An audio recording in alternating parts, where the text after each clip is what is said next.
नमस्कार, मी राहुल कुलकर्णी. NDTV मध्ये तुमचं स्वागत आहे. श्री योगेंद्र पवार आपल्यासोबत आहेत. नमस्कार. नमस्कार, स्वागत आहे तुमचं. थँक्यू. बारामतीला तर काही वेगळ्या विजनची गरज आहे काय?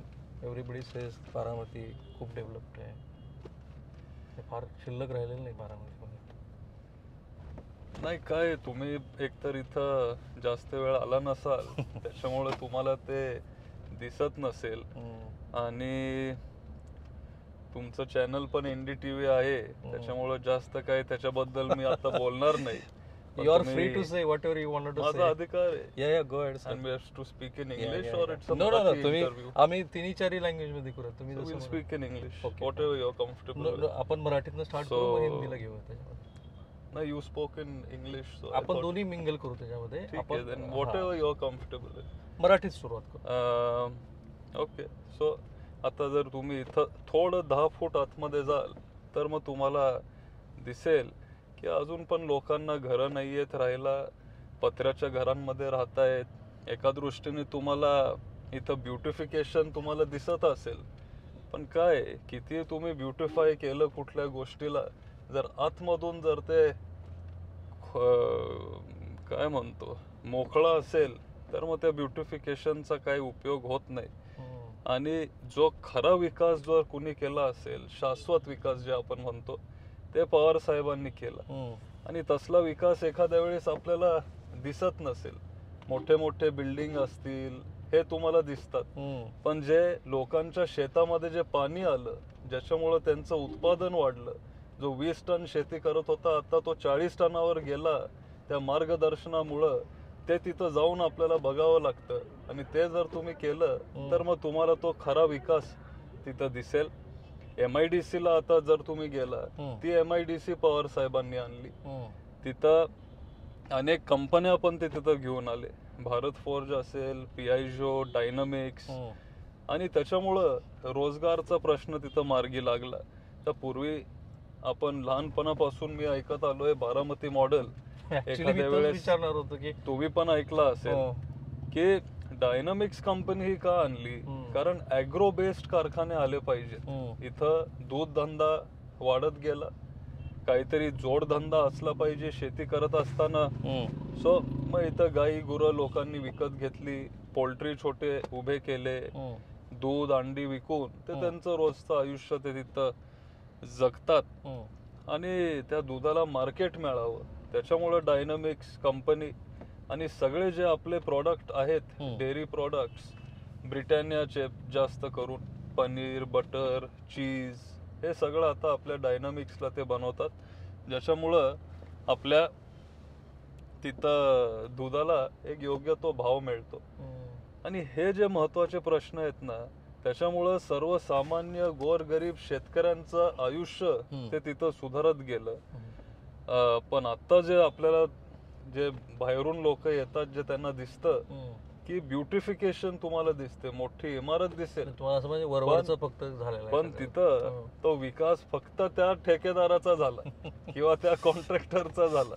इतके योगेंद्र पवार थेट बोलतील असं मला वाटलं नव्हतं, म्हणून मीच थोडं जपत म्हणालो की अहो मग ते बारामतीचं मॉडेल आहे, बारामतीच्या विकासाची देशाच्या पंतप्रधानांनी चर्चा केली. तसं नाहीये. आता बारामती मॉडेल हे जे पवार साहेबांनी केलं त्याला बारामती मॉडेल म्हणतो. आणि तुमचे अरुण जेटली ते इथं जेव्हा आपल्यामध्ये बारामतीमध्ये आलेले, आम्ही त्यांचं खूप रिस्पेक्ट करतो, खूप मोठे नेते होते, तेव्हा जेव्हा ते इथं आलेले तेव्हा त्यांनी सांगितलं की अगर ऐसे देश में 100 बारामती मॉडल अगर पवार साहब ने बनाए फिर अपना देश आगे जा सकता है. एक डेव्हलप्ड कंट्री मध्ये आपलं देश तिथं तसं होऊ शकतं. आणि त्या पद्धतीचा विकास खऱ्या अर्थाने पवार साहेबांनी केला. पाणी इथं सुरुवातीला साहेबांनी आणलं, जानाई सिरसाई, पुरंदर उपसा, हे सगळे मोठे योजना आहेत. उपसा सिंचन योजना त्यांनी इथं आणले, बंधारे बांधले. आणि ही सगळी कामं केल्यामुळं खऱ्या अर्थानं सर्वसामान्य लोकांचा तिथं विकास झाला. अलीकडं असं वाटतं की फक्त ठराविक क्लास जो आहे ते तिथं आपल्याला पुढे जाताना दिसतात. ओके. अरे इतक्या म्हणजे एखाद्या कसलेल्या पत्रकारांनी एकत्रित बसून बारामतीच्या विकासाची सविस्तरपणे चिकित्सा करावी अशी योगेंद्र पवार यांनी चिकित्सा केली. काही पत्रकारांशी मी बोललो, जी त्यांचं असं म्हणणं की काही पेरिफेरीमध्ये बारामती शहराचा विकास झाला, ज्याची तुम्ही आता भाषा बोलत आहात, आणि तुम्ही असं सुचवत आहात की अजित पवार यांच्या पूर्ण कार्यकाळामध्ये जो काही विकास झाला तो फक्त कॉन्ट्रॅक्टरचा आहे आणि एका विशिष्ट रेडियसच्या बाहेर तो बारामतीचा विकास झालेला नाही. रेडियस पण नाही, तुम्ही खूप जेनरस आहात. पण एक रस्ता आहे इथं, तिथं अजून त्याच्या अवतीभवती थोडेफार इमारत झालेत. पण आता एक उदाहरण देतो की इथं मोठं बस स्टँड झालं, त्याची चर्चा पण खूप झाली, तुम्ही बघितलं असेल, ऐकलं असेल. आणि ठीक आहे, म्हणजे जे चांगलं आहे ठीक आहे, म्हणजे चांगला मोठा बस स्टँड बांधलाय, ते दिसायला खूप चांगलं दिसतं. तिथं पैसे पण खूप तिथं काय तिथं पैसे पण खूप खर्च झाले. शासनाचे पैसे आहेत, सरकारचे, तुमचे आमचे सगळे पैसे आहेत, ते तिथं वापरले. पण जर तुम्ही ग्रामीण भागात फिराल, तालुक्यामध्ये 60 बसेस बंद झालेत. आपल्या मुलींना यायला जायला तिथं बसची सोय नाही. मग मोठा बस स्टँड बांधला, चांगली गोष्ट आहे बघायला किंवा काहीतरी. ते मुली बसत नाहीत का, बस जात नाही? बस जातच नाहीये. बहुधा ही परिस्थिती महाराष्ट्रात सगळीकडे का इथं स्पेसिफिक इथं? आता मी इथं जास्त लक्ष देतोय, त्याच्यामुळे मला बाहेरचं सांगता येणार नाही. पण ग्रामीण भागात जर तुम्ही फिराल तर हे सगळे बसेस 3-4 वर्षापासून बंद झालेत. आमचं म्हणणं काय की जर बस स्टँड चांगला केला असता, पण थोडा साधा केला असता, एवढे पैसे खर्च केले नसते, आणि ते बसेसची जर सुविधा तुम्ही चांगली केली असती, जे जुने बसेस झाले ते नवीन करायचे, जे बस बंद पडले ते परत सुरू करायचे, त्या बसेसचं सर्व्हिसिंग, मेंटेनन्स, हे सगळं जर आपण केलं असतं तर मग सामान्य लोकांना जास्त त्याची सुविधा झाली असती, एवढंच आमचं म्हणणं आहे. मग विकास तुमचं डेफिनेशन काय आहे? आता आम्ही काय, बघा, आमच्यासारखे लोक जे तुम्हीच म्हणता की बाहेर येऊन बघतात, आम्ही काय बघतो की अजित पवार नावाचं एक मोठं टॉलेस्ट लिडरशिप होती, जे 4 वेळेला उपमुख्यमंत्री होते, वित्तमंत्री होते, आणि त्यांच्यावरती आमच्या भागापासून, म्हणजे मी मराठवाड्याचा आहे म्हणून, सगळ्या भागातले लोक असं म्हणायचे की सगळा निधी जो आहे तो अजित पवारांनी बारामतीला नेला, बारामती चकाचक केली. हेच आमचं रिडिंग आहे अजित पवारांच्या. टॉलेस्ट लीडर एकतर शरद पवार साहेब आहेत, फक्त बारामतीत नाही तर आपल्या अख्ख्या राज्यामध्ये. जर लोकनेता म्हणून जर कोणाची ओळख असेल तर ती पवार साहेबांची आहे. आणि ते होते किंवा त्यांचा आशीर्वाद होता, त्यांचे जे काय संबंधित लोक असतील, त्यांचं नेटवर्क असेल, त्यांचे दिल्ली मधले सगळे मित्र असतील, संबंध असतील, त्याच्यामुळं त्यांचं विजन असेल, दूरदृष्टी असेल, त्याच्यामुळं खरं तर बारामतीला, नंतर महाराष्ट्राला आणि देशाला एक आकार चांगल्या पद्धतीने आला. चांगलं काम ते तिथं करू शकले, ते त्यांनी करून दाखवलं. त्याच्यामुळं इथे काय एकट्याचं कोणाचं नसतं, एक टीम वर्क तिथं होतं, आणि एक टीम म्हणून हा विकास इथं आपल्याला झालेला दिसतोय. ओके. श्री अजित पवार पहाटे सकाळी उठतात, जे लोक येतात, ज्यांची कामं होणं शक्य आहे, त्यांच्या कामावरती लगोलग सही करतात.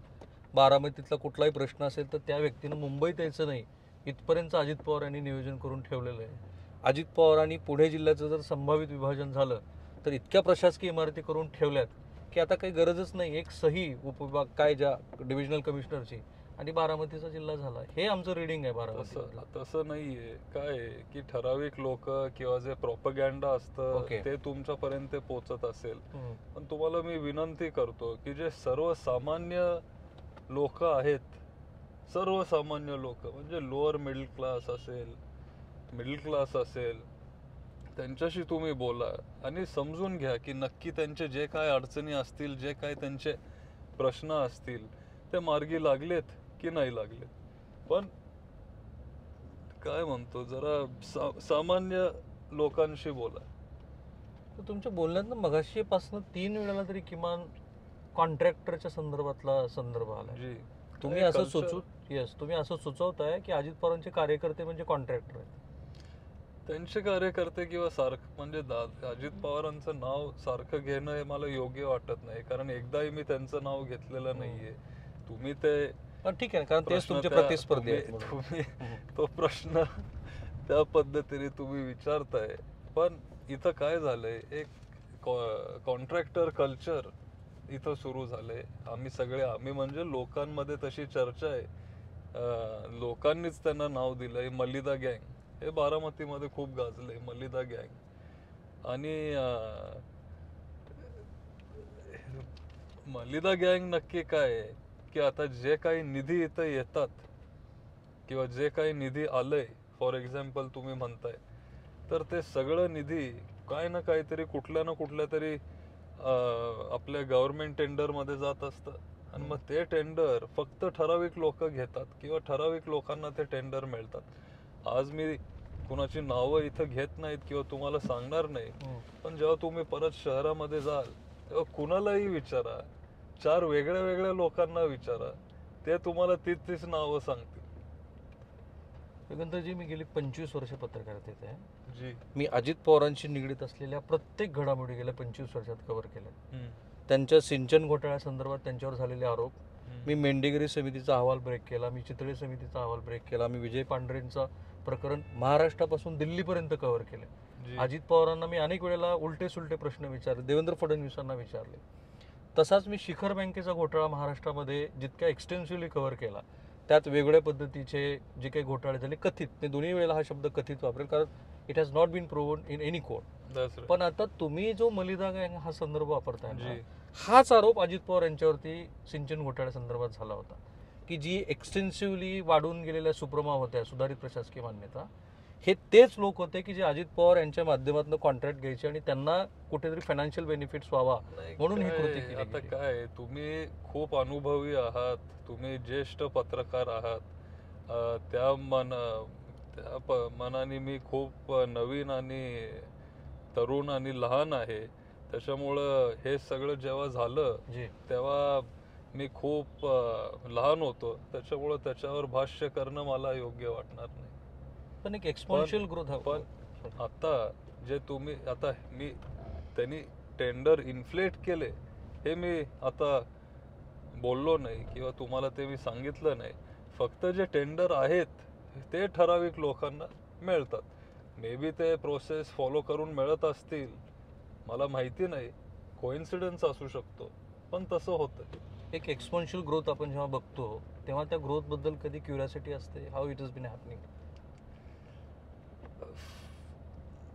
फक्त इथं पॉलिटिक्स किंवा ह्या बाबतीत नाही, तर व्यवसायामध्ये पण तसं होतं ना, बिझनेस मध्ये पण तसं तोच तर होतं. मला फार क्युरियोसिटी वाटली. बिझनेस मध्ये पण एखादा जो व्यक्ती असतो, जर काही नसताना अचानक 5-10 वर्षामध्ये जर एक्सपोनेन्शियल त्यांना ग्रोथ मिळाली, तर मग कुठंतरी एक आपल्याला डाऊट येतं.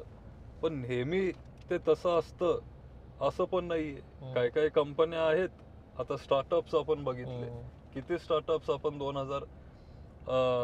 गेल्या 10 वर्षामध्ये आपण बघतोय. स्टार्टअप कल्चरमध्ये त्यांना बाहेरून फंडिंग पण मिळतं, त्यांना चांगले इन्व्हेस्टर मिळतात, त्यांचं ग्रोथ तसं फास्ट होत जातं आणि त्याच्यामुळं काय काय व्यवसाय तसे पण पुढे जातात, काय काय चुकीच्या मार्गाने आपल्याला पुढे जाताना दिसतात, पण जास्त काळ ते टिकत नाहीत. कधी ना कधीतरी त्यांना काय म्हणतो त्याची किंमत भोगावी लागते, हे पण आपण बघितलंय. स्पेशली साखर कारखानदारीमध्ये असं शक्य आहे का एक्सपोनेन्शियल ग्रोथ एकदम असा ज्या क्वांटम मध्ये महाराष्ट्र बघतोय? तुम्हाला बरोबर कळतंय मी काय विचारतोय. सो स्मार्ट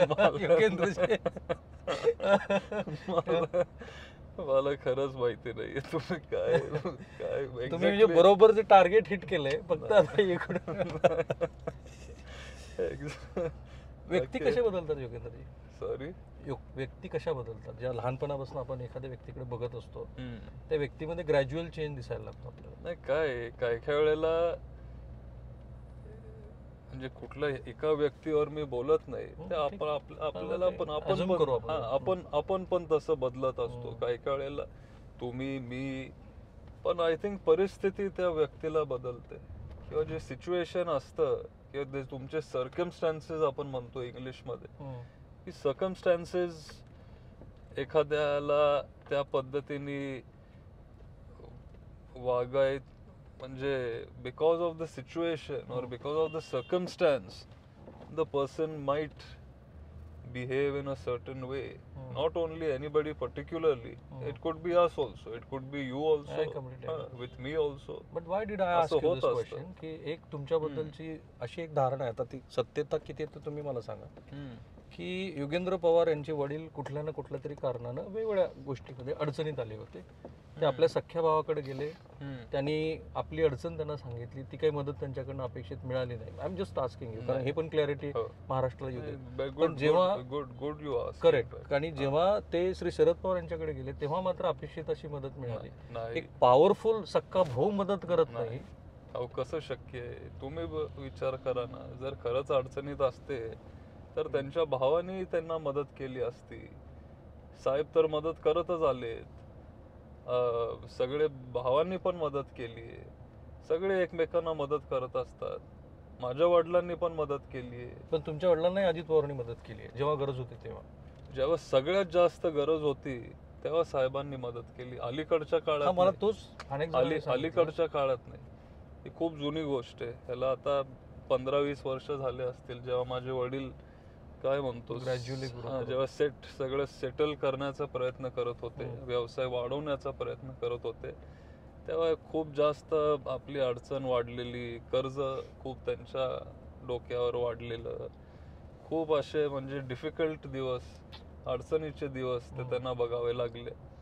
आणि त्या काळात पवार साहेबांनी त्यांना मदत केली. काय अशी आर्थिक मदत वगैरे अशी अजिबात नाही, पण एक गायडन्स की कसं करायचं किंवा व्यवसाय कसा आता ह्याच्यातून बाहेर कसं निघायचं किंवा कुठल्या पद्धतीने काम करायचं, थोडं गायडन्स आपण जे म्हणतो, ज्येष्ठ लोक आपल्याला मार्गदर्शन कसं करतात त्या पद्धतीने त्यांनी मदत केली. पण त्यांच्या भावांनी पण त्यांना मदत केली, including Ajit Pawar. Of course his brother is Ajit Pawar. Right. नाही असं नाही, everybody helps each other in the family.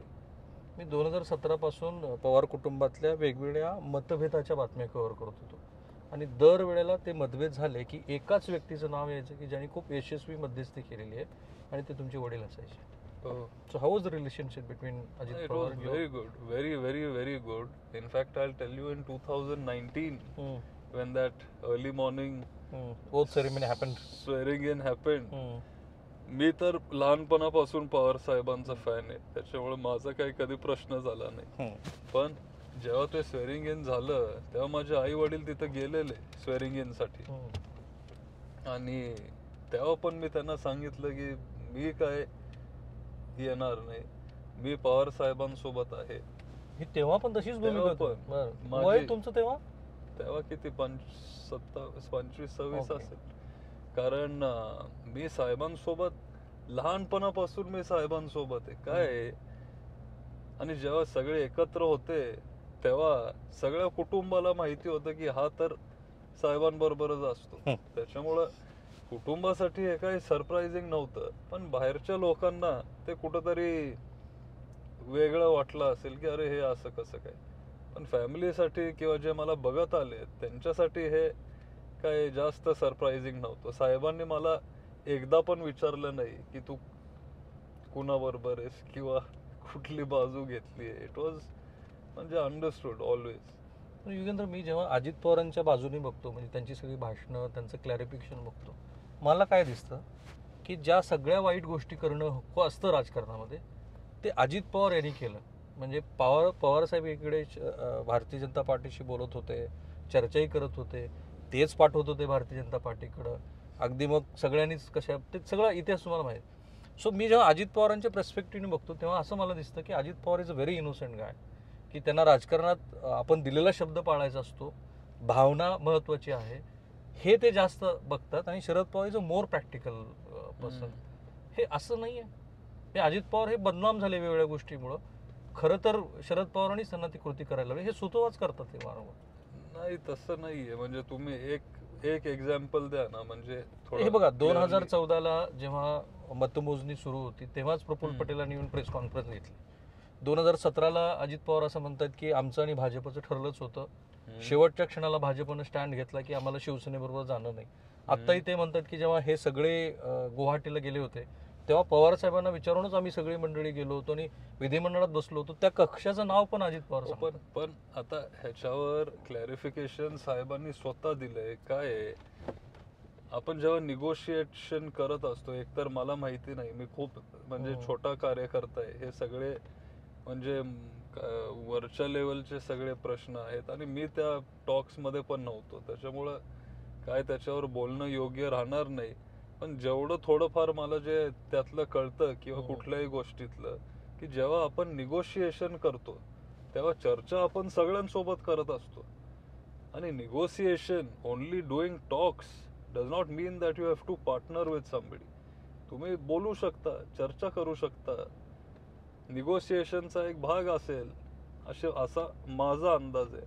So you don't believe की अजित पवार हे खूप स्ट्रेट फॉरवर्ड भावनिक व्यक्ती आहे, फार शब्दाला दिलेल्या शब्दाला जागणारा राजकीय नेता आहे? नाही, ते असतील. आता शेवटी मी त्यांच्यावर बोलण्या इतका मी मोठा नाहीये. ही इज अपोनंट पॉलिटिकली तुमच्या विरोधातले उमेदवार आहेत ते.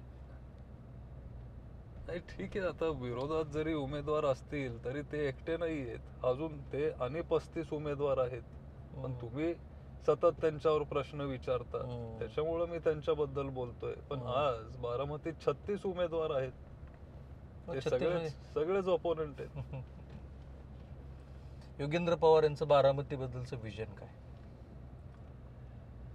विजन की आपल्याला सामाजिक परिवर्तन करायचंय, आपल्याला शाश्वत विकास करायचा आहे. साधारण 10-12 पॉइंट मी लिहून ठेवलेले, जे आपल्याला पुढे न्यायचे आहेत आणि त्या पद्धतीने आपल्याला काम करायचंय. एक तर सगळ्यात महत्वाचा म्हणजे पाण्याचा प्रश्न आहे, तो मार्गी लावायचा आहे. आमच्या 23-24 गावांमध्ये आज प्यायला पाणी नाही, त्याच्यामुळे तो प्रश्न मार्गी लावायचा आहे. बेरोजगारी खूप वाढत गेली, आपल्याला नवीन इंडस्ट्री बारामतीत आणायची आहे. आपल्याला इथं काय ठिकाणी फॉरेस्टचा प्रश्न आहे, तो प्रश्न आपल्याला मार्गी लावायचा आहे. शेतकऱ्यांना योग्य तो भाव मिळत नाहीये, आपल्याला चांगला भाव त्यांना कसा देता येईल ह्याच्यावर आपल्याला लक्ष केंद्रित करावं लागेल. मला इथं माझं पर्सनल एक स्वप्न आहे की हिंजवडी सारखं, सरळ घे रे, हिंजवडी गावातून घे सूरज, हिंजवडी सारखं एक IT पार्क मला बारामतीमध्ये उभं करायचं आहे. आज अनेक मुलं मुली हैदराबाद, बँगलोर इथं वेगळ्या वेगळ्या ठिकाणी नोकरी करायला जातात इथं शिकून. जर इथं आपण एक इकोसिस्टीम त्यांच्यासाठी तयार करू शकलो तर मग इथं अजून रोजगार आपण निर्माण करू शकू आणि एक IT पार्क सारखं आपण तिथं एक क्षेत्र आपण तयार करू शकतो. गार्बेज डिस्पोजल आज मोठा प्रॉब्लेम आहे. मग आपण कचरा व्यवस्थित गोळा करून त्याला कलेक्ट करून त्याला इस्रायलमध्ये वेस्ट टू एनर्जी प्लांट्स आहेत कचऱ्यासाठी, ते सगळं आपण जाळून जर त्याच्यातून काय बायोगॅस किंवा वीज किंवा असं काहीतरी जर तयार करू शकलो तर मग एक चांगली सिस्टीम आपण तयार करू शकू. आपले नद्या, जे हक्काचं पाणी आहे, नीरा नदी आहे, करा नदी आहे, एवढं दूषित आणि घाण ते पाणी झालंय because of no concern to the environment. आणि जी आमची पिढी आहे, जी येणारी जी नेक्स्ट जनरेशन आहे, त्यांना एन्व्हायरमेंटचं खूप पडलंय. आणि आदित्य ठाकरे फार छान भाषण करतात आणि आम्हाला एन्व्हायरमेंटची खूप काळजी आहे. त्याच्यामुळे हे जे हक्काचं पाणी आहे ते आपण स्वच्छ केलं पाहिजे, साफ केलं पाहिजे. ते पाणी आपण चांगल्या पद्धतीने वापरू शकतो की नाही हा आपण विचार केला पाहिजे. मग पुण्यानंतर बारामतीची ओळख शिक्षणाचं माहेरघर म्हणून आपण एक ओळख इथं निर्माण केली पाहिजे. बऱ्यापैकी ती ओळख आता होत चालली आहे, पण ते अजून चांगल्या पद्धतीने आपण केलं पाहिजे. आता विद्याप्रतिष्ठान ही आपली शिक्षण संस्था आहे. आपल्या भारतातलं पहिलं आर्टिफिशियल इंटेलिजन्स म्हणजे मराठीमध्ये म्हणतो कृत्रिम बुद्धिमत्ता च कॉलेज, सेंटर ऑफ एक्सलन्स पहिलं देशात हे बारामतीत येत आहे. पवार साहेबांचं विजन आहे. अनेक गोष्टी आहेत. तुम्ही ते- शेती बीतीकडे लक्ष देता का?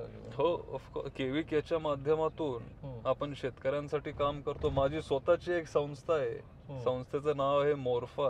अच्छा. हे मी खूप सुरुवातीला सुरू केलेली संस्था आहे. मोर्फा. त्याला आता 7-8 वर्ष झाली असतील. मी स्वतः शेतकरी आहे, स्वतः मी शेती करत असतो. दारं वगैरे होता तुम्ही? सॉरी, दारं वगैरे म्हणजे पाणी वगैरे उसाला देता का फक्त जाऊन पाहणी वगैरे करता? नाही, आता आपण गडी ठेवलाय, तो गडी ते बघतो, कारण शेवटी मला वेळ देणार. दुसरी पण कामं असतात. पण तुमचं विजन मी ऐकलं, आता बारामतीकरांना तुमची पूर्ण ओळख आहे. मोर्फाचं मी सांगतो. सॉरी. मोर्फा म्हणजे Maharashtra organic residue free farmers association. आपण काय करतोय, कुठंतरी ऑर्गॅनिक आणि रेसिड्यू फ्री फार्मिंग वर आपण तिथं फोकस करतोय. कारण जे पेस्टिसाइड्स असतील किंवा जे केमिकल्स असतील आपल्या फार्मिंग मध्ये ते खूप वाढत चाललेत. त्याच्यामुळे नॅचरल फार्मिंग मध्ये जास्त माझा तिथं फोकस आहे, जोर आहे, आणि त्याच्यावर आपण बऱ्याच वर्षापासून काम करत आलोय. राईट. तुमची पूर्ण ओळख आहे बारामतीकरांना, पण महाराष्ट्रात तुम्हाला बघतोय. तुमचं प्राथमिक शिक्षण कुठे झालं, महाविद्यालयीन शिक्षण कुठे झालं? मी मुंबईत शिकलो, मी पुण्यात शिकलो, मी युरोपमध्ये हायस्कूल केलं, नंतर अमेरिकेत शिकलो युनिव्हर्सिटी. त्यामुळे कुणाला वाटलं नव्हतं की हा एवढं बाहेर शिकून की हा कधी इथं. आणि तुमची पदवी इकॉनॉमिक्स मध्ये, फायनान्स मध्ये. कुणाला वाटलं नव्हतं की हा परत येईल, पण काय शेवटी नशीब असतं का काय माहिती नाही. पण काही लोकांना असेल वाटेल की योगेंद्रनं असं वाटलं की this is the great opportunity for me, because नाव Ajit Pawar is not with Sharad Pawar, आणि एक व्हॅक्यूम क्लिअर झालेला आहे, सो लेट्स ग्रॅब इट. तसं नाहीये. मला जरी वाटलं असतं ना, तरी पक्षांनी, पवार साहेबांनी, सगळ्यांना वाटलं पाहिजे की हा योग्य माणूस आहे. फक्त मला वाटेल त्याच्यामुळे मला मिळेल असं नसतं ना. अनेक लोकांना वाटतं, पण सगळ्यांनाच सगळं मिळत असतं तसं नाही. मी आज नाही, अनेक वर्षापासून मी बारामतीत काम करतोय. 5-6 वर्षापासून मी इथं काम करत आलोय. विद्या प्रतिष्ठानच्या माध्यमातून माझा इथं कारखाना आहे, छोटा एक व्यवसाय. कुस्तीगीर संघाचा मी अध्यक्ष होतो. त्याच्यामुळं अनेक वर्षापासून मी काम करतोय. आता बारामतीचं पर कॅपिटल इन्कम किती आहे, आणि ते एनहान्स करण्यासाठी काय विचार करता तुम्ही? आता पर कॅपिटल इन्कम त्या एवढे डिटेल्स नाही तुमच्याकडे? थोडं म्हणजे कमी आहे, कारण गरीब लोक जास्त आहेत. पण पर कॅपिटल इन्कम जे तुम्ही म्हणताय त्याच्यावर पवार साहेबांनी काम केलं, आणि पवार साहेबांच्या काळात बरं झाला प्रश्न विचारला. पर कॅपिटल इन्कम वाढलं, त्यांनी कुटुंब उभे केले, सामाजिक परिवर्तन केलं, अनेक लोकांना पोलिसांमध्ये तिथं लावलं, शिक्षक त्यांना केलं, शिक्षण बारामतीमध्ये त्यांनी आणलं, चांगल्या क्वालिटीचं शिक्षण. त्याच्यामुळं त्यांना नोकऱ्या चांगल्या मिळाले. जे मजुरी काम केलं असतं ज्यांनी, त्यांना आज चांगलं एक सॅलरीड तिथं नोकरी मिळते. आणि ह्याला आपण खरा विकास म्हणतो. त्या पद्धतीचा विकास आपल्याला करायचा आहे, आणि हे जास्त अवघड आहे. आणि साहेबांनी जेव्हा बारामतीची पाया बांधली तेव्हा हे सगळं त्यांनी केलं. त्याच्यामुळं आज पण बारामतीकर साहेबांना विसरायला तयार नाहीये. राईट. आतापर्यंतच्या तुमच्या बोलण्यातनं मला असं जाणवलं की तुम्ही इमोशनल आहात बऱ्यापैकी, पण जेव्हा इतका मोठा निर्णय घेतला तेव्हा अजित पवार काय बोलतील, आपल्याच सख्या काकाबद्दलची किंवा त्यांच्या कुटुंबातल्या सदस्यांची रिॲक्शन काय येईल, याचा विचार केला, आणि खरंच तशी रिॲक्शन आली? नाही, मी विचार केलेला. मला वाईट पण वाटतं, नाही असं नाही. म्हणजे साहजिक आहे, कुणालाही वाईट वाटेल. शेवटी कुटुंबामध्ये, कुठल्याही कुटुंबामध्ये जेव्हा हे सगळं होत असतं, it's not a good thing, it's not a positive thing, it's unfortunate. आणि विचार मी केला, पण शेवटी लहानपणापासून मी पवार साहेबांना एक आदर्श म्हणून मानत आलोय, रोल मॉडेल किंवा एक आपण आयडॉल डोळ्यासमोर आपण ठेवतो, आणि नेहमी ते माझ्यासाठी ते होते. आणि दुसऱ्या बाजूला हाही विचार आला की जेव्हा पक्ष फुटलं, सगळे आमदार सोडून गेले, जेव्हा कुटुंबामध्ये हे सगळं झालं, साहेबांना किती वाईट वाटलं असेल, पण त्यांनी ते कधी दाखवून दिलं नाही. आणि त्याच्यामुळं कुठंतरी वाटलं की एक नातू म्हणून आपण आपल्या आजोबा सोबत राहिलं पाहिजे. आणि ज्यांनी मला मदत केली, ज्यांनी मला गाईड केलं, ज्यांनी मला वेळ दिला, प्रेम दिलं, हे कुठंतरी वाटतं की माझं कर्तव्य आहे की आता जेव्हा त्यांना सगळ्यात जास्त गरज होती तर मी एक नातू म्हणून त्यांच्या सोबत उभं राहिलं पाहिजे. आणि त्याच्यामुळं मी तो स्टेप. काका पण असाच विचार करत असतील की मला पुतण्यानी साथ द्यायला पाहिजे होती. पण ते विचार ते करत असतील, पण लहानपणापासून साहेबांनी मला वेळ दिली, जास्त वेळ दिली. अच्छा, तुमचं त्यांचं लहानपणापासून ट्युनिंग, आता नाही. असं अचानक असं झालं नाही, बऱ्याच वर्षापासून. हे मोर्फा आता 7-8 वर्षापूर्वी काढलं. काकाशी तुमचं कधी असं वैयक्तिक बोलणं, भाषण, चर्चा, गप्पा कधीच नाही? किंवा तुमच्या चुलत भावांशी कधी? चुलत भावांशी होतं, पण काकांशी माझं तेवढं ट्युनिंग म्हणजे साहेबांनी एवढं तर कधीच नव्हतं. So how do you see Ajit Pawar as a individual? No, there is a lot of good qualities about him as well. Of course, he works very hard and काम करायची पद्धत त्यांची चांगली आहे. ते खूप कष्ट घेतात, ते खूप वेळ देतात. आणि काय म्हणतो, ॲडमिनिस्ट्रेशन, ते इज अ गुड ॲडमिनिस्ट्रेटर. त्यांचे पण खूप चांगले क्वालिटीज आहेत. ते फॅमिलीला पण वेळ देतात आणि नेहमी he was a family man. पण आता काय झालं ते मला पण काय कळत नाही. एवढं सगळं तुम्ही कौतुक केलं, पण अशा काही क्वालिटीज असतील की ज्या not up to the market. काय शेवटी कुणावर काही नेगेटिव्ह बोलणं हा माझा स्वभाव नाहीये. आणि ते माझे काका पण आहेत, ते माझ्यापेक्षा वयाने मोठे आहेत. आणि जे आपल्यापेक्षा मोठे असतात त्यांना आपण रिस्पेक्ट केलं पाहिजे. हे शिकवण आम्हाला मिळालंय. आणि बऱ्यापैकी ही महाराष्ट्राचीच संस्कृती आहे. त्याच्यामुळं तुम्हाला केव्हा जाणवलं की काका आणि पुतण्यामध्ये not always good in terms of, I am talking about Sharad Pawar आणि अजित पवार, की हे बरोबर त्यांच्यात नाही आहे टर्म्स म्हणून? खरं सांगायचं असेल तर may be you can say 2019. ते सकाळचा शपथविधी का त्याच्या आधीपासून? म्हणजे अराउंड देट मे बी. पण मग नंतर सगळं ठीक झालं. परत साहेबांनी त्यांना घेतलं, उपमुख्यमंत्री केलं, त्याच्यानंतर लीडर ऑफ ऑपोजिशन पण केलं.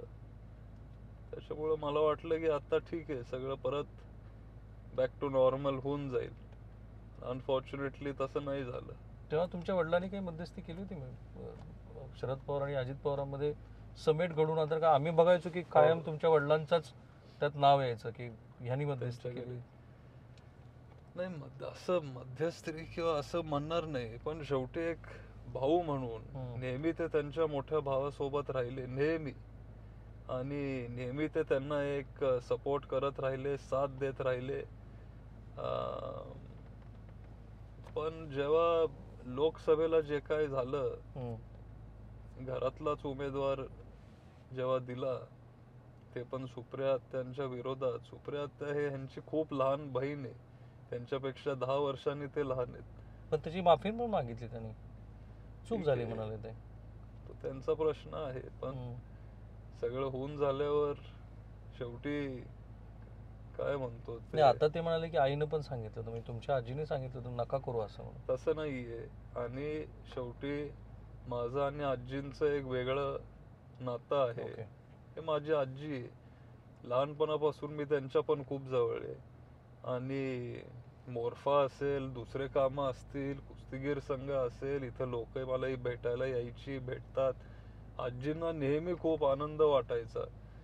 आणि मला वाटतं की आता म्हणजे आजींना ह्या सगळ्या ह्याच्यामध्ये आणणं हे बरोबर नाही. आणि एक मला ते नातं जपायचंय. शेवटी आजी एक इमोशनल नातं असतं, त्याच्यामुळे ते मला ह्याच्यामध्ये आणायचं नाही. तुमच्या आईची काय प्रतिक्रिया होती जेव्हा तुम्ही उमेदवारी भरली? काय नाही, इमोशनल झाले, भावनिक झाले. शेवटी आई आहे. आणि वडील? वडील पण ते तुमच्या बरोबर आहेत आज सगळ्या अर्थाने? हो, ऑफकोर्स. माझ्या ऑफकोर्स. काही मतभेद नाही आहेत की नाही. Just pull on? नाही, अजिबात नाही. ओके, अगदी शेवटचे 2 प्रश्न. मी या सगळ्या मतदारसंघात फिरलो, तुमच्या मतदारसंघात. मला असं जाणवलं की लोकसभेला जी नाराजी होती तो प्रवाह निघून गेलेला आहे. आता लोक असं म्हणतायत की लोकसभेला ताई आणि विधानसभेला दादा, पण योगेंद्र दादा नव्हे, Ajit Dada. So how do you see? नाही, ते काही ठराविक लोक ते म्हणतात. ओके. पण काय एखाद्या वेळेस काही लोक बदलतात, पण गावाकडं जास्त करून जे लोक असतात ते प्रामाणिक असतात. आणि जेव्हा एखादा ते धरतात ते एवढं सहजपणे ते सोडत नाहीत. आणि बारामतीमध्ये पत्रकारांशी बोलत असताना लोक भितात. एक दहशत आहे, एक दहशत आहे, अजित पवार नावाची दहशत आहे. एकदम दाटी दहशतीचं राजकारण इथं केलं गेलं लोकसभेला आणि आता पण. त्याच्यामुळे ओपनली बोलायला लोक भितात. पण तुम्ही 23 तारखेला जेव्हा निकाल बघाल तेव्हा तुम्हाला दुसरं चित्र काय असेल 23 बघायला तारखेला मिळेल. Vote of margin Yogendra Pawar यांचं. आणि लोकसभेला पण युट्यूब वर किंवा जिथं कुठल्या प्लॅटफॉर्म वर जर जुने व्हिडिओ जर तुम्ही काढून बघितले तर लोकसभेला पण सगळे कॅमेरा समोर वेगळं म्हणायचे, पण ऑफ कॅमेरा आणि जेव्हा वोटिंग झालं तेव्हा कम्प्लिटली वेगळा एक निकाल आला. आणि त्याच पद्धतीने तुम्हाला आता विधानसभेला पण ते बघायला मिळेल. वोट ऑफ मार्जिन काय असेल असं वाटतं तुम्हाला? आता शेवटी सांगता येत नाही. शेवटी मी काय म्हणतो, एक ऍस्ट्रॉलॉजर वगैरे असं काही नाहीये. पण एक अंदाज असतो आपल्याला की आता लोकसभेचा निकाल आत्ताच येऊन गेलाय, त्याचा नाही, एक एवढं- अरिथमेटिक तर तयार आहे. केमिस्ट्री अर्थात वेगळी असते विधानसभेची. वेगळं असतं सगळं. आता त्याच्यावर बोलणं मला काही योग्य वाटत नाही. थोडं आता जरा आपला प्रचार वगैरे होऊ दे. आता दिवाळी आहे त्याच्यामुळे जास्त हे 2 दिवस प्रचार पण आपल्याला करता आला नाही. गाठी भेटी वगैरे आपण केले. आज पाडवा होता, तुम्ही बघितलं, खूपच गर्दी होती. साहेबांना भेटायला हजारो लोक आलेली. पण आता थोडं प्रचार दौरा झाल्यावर मी तुम्हाला सांगतो की आपलं लीड किती असेल. ओके, एकच वदंत असते ती म्हणजे शरद पवार साहेबांच्या बद्दल. इतक्या कहाण्या त्यांच्या भोवती खऱ्या खोट्या, आणि ते अनेक वेळेला म्हणतात भूकंप जरी आला तरी तो शरद पवारांनी आणला असं लोक म्हणतील. आत्ताही लोकांना असं वाटतं की ऑल पवार्स आर म्हणजे ते सगळे एकच आहेत आणि ते एकच आहेत, फक्त आम्हाला दाखवत आहेत अशी अजूनही काही लोकांच्या मनावर चर्चा असते. योगेंद्र पवार, अजित पवार, शरद पवार एकच आहेत.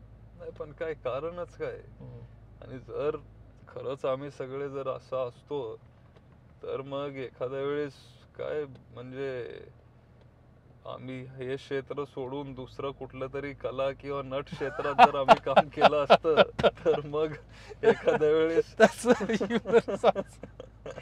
शुभेच्छा तुम्हाला, मनपूर्वक शुभेच्छा. आणि तुम्ही जे काही जास्त यश मिळालं असतं, तसं नाही. थांबूया आपण इथे. योगेंद्र पवार यांनी हे जी मतं व्यक्त केली त्याच्यावर तुमचे काही प्रश्न जरूर असतील ते मी पुढं जेव्हा त्यांची भेट होईल तेव्हा त्यांना जरूर विचारेन. म्हणून या कमेंट बॉक्समध्ये ते तुम्ही जरूर प्रश्न टाका. कॅमेरामन निकेतन मानेसह मी राहुल कुलकर्णी, NDTV मराठी, बारामती. थँक्यू.